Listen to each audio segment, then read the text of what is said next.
एकटा विवाह गीत सुनू दू लाइन हमरा मुँहसँ।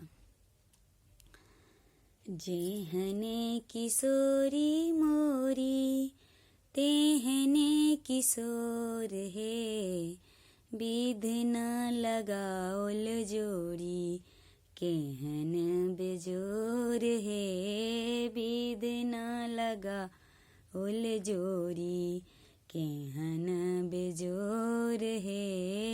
श्यामल बदन घुमरल घटा घन घोर हे, श्यामल बदन घुमरल घटा घन घोर हे।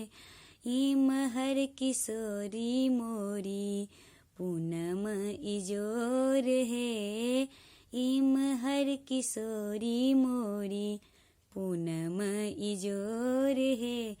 ए विध न लगाओल जोड़ी केहन बेजोर हे, ए विध न लगाओल जोड़ी केहन बेजोर हे।